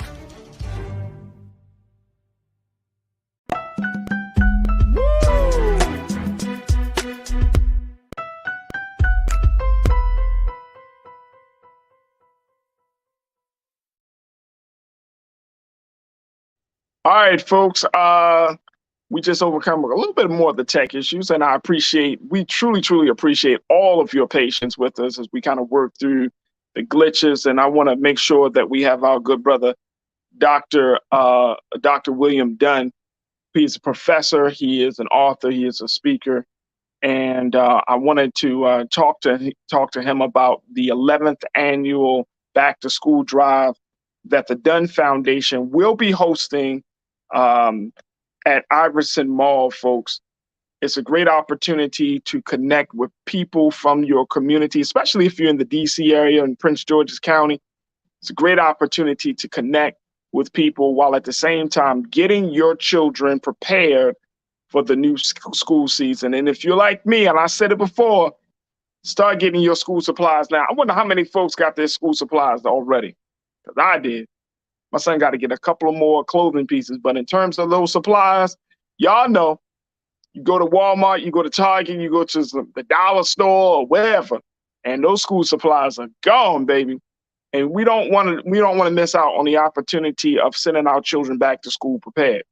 So, if again, Dr. Dunn is having his school supply giveaway, the Dunn Foundation, in very, very exciting situation. Take a look there. That's going to be August the 20th at Iverson Mall, starting at 8 a.m. through 11 a.m. I would highly recommend that if you're in the neighborhood, that you check them out, see all that they have to offer. Go to their website. The Dunn Foundation is called The Dunn, with THEDUNN Foundation.com, thedunnfoundation.com. And you can find all of the latest work that they're doing for the community. And I'm sorry, the back to school, and from the back to school giveaway starts at 9 o'clock. But y'all want to be there at 8, because they're talking about packing 1,000 bags full of back to school materials. Plus they're looking to give away some other goodies, food, and some more goodies for the family. This is the 11th annual back to school free book bag and supplies giveaway. They also, if you go into the website, you can find how you can win a $100 gas card, which is real good right now, and so much more. So we really appreciate Dr. William Dunn for being on the show. I truly appreciate his passion, and I got to bring my brother back. I know he got a little tech issues, but we got to bring my brother back. And once we have him back, we'll have more conversations about Black men, more conversations about education, and just more conversations about how we could take the community and the culture forward. All right, folks, I appreciate each and every one of you for tuning in to today's show. If you enjoyed it just as much as I enjoy it, make sure you hit that like button on YouTube. Make sure you share the information. And most importantly, continue to support us here at the Black Star Network. Show them, King Keenan, how they can support. There we go. Support us right now at blackstarnetwork.com. You can definitely show your support through Cash App, through Venmo, through PayPal, through Zelle. We need your support. All right, let me see. We got some final words from Dr. Dunn. We got some final words. Doc, hey, Doc, we got you back in, brother. Yeah, I'm back, man. I had a storm. Hey, we just talked about it. We just talked about We just talked about the storms in life, right? So, in the middle of this conversation, all of a sudden, man, the internet went out, the storms happened, but it just, toolkit, right? I got a toolkit. So, part of it is if I can, I know we didn't get a chance to kind of go through a lot. I know you guys have timing on it. We started out talking about this back to school event. Hey, Doc, let me just share with you. And as I share with our audience, we'll bring you back on because I think we need to have a larger conversation. I put out the information about what you guys are doing on August the 20th, of course, with the back to school giveaway and the drive that you have, 1,000 backpacks. But I think it's worthy of us bringing you back on to have another conversation about some of the other issues. Right. Because, we want to make sure that we further the culture. We want to push these conversations forward. And a lot of these conversations, it's not about white people. It's not about system. A lot of these conversations is making sure that we change how we interact and engage one another. We change our culture. It's an internal fireside chat for us. So we got to certainly bring you on. But I want to give you a few moments to share any final thoughts as people, take a look at your website, the DunnFoundation.com, Okay. and, consider coming out to support you at the back to school drive. What is the final thing you want us to keep in mind, brother? One is that if we all just do a little bit, we can help a lot. Our foundation work, it's about just us putting our resources together to be able to help a lot. As you stated, this is our 11th year, but in our second year doing 1,000 book bags. Last year was our inaugural year, so we did 1,000. We were doing at least 600 book bags per year.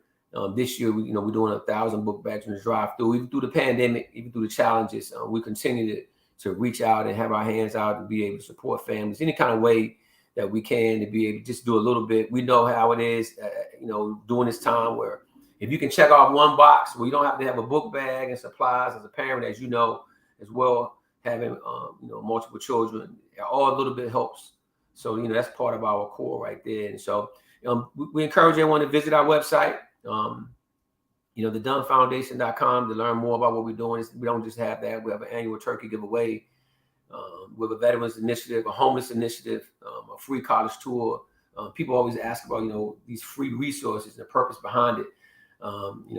We believe that if we could be able to give people things that they need, we can introduce them to other things, man, that might help them to become better for themselves. So it's not just absolutely. We put community resources inside of the backpack. If you are a family member who's incarcerated and you want to know what jobs are hiring, we put that information in the backpack. If you're a parent that's want to know about TANF and need assistance, we put that information in the backpack. We just use the backpack as a resource, basically as a toolkit, for families. And so, we be also providing each family, we get a free bag of food as well too. I want to say shout out, if I can, to Chick-fil-A, sure. Heights, Black-owned business, Travell Harvey, along, with Angela Suggs. Those are just two great people. That's one of our largest partners. And even though Chick-fil-A is a huge food establishment. And so, they believe in it and being able to connect with a Black-owned business that supports us. They'll be providing over 700 free food coupons as well for families, and they provided thousands of food. So we definitely want to shout them out, as well as all of our partners and those who continue to support the Dunn Foundation. And so we always, we're around.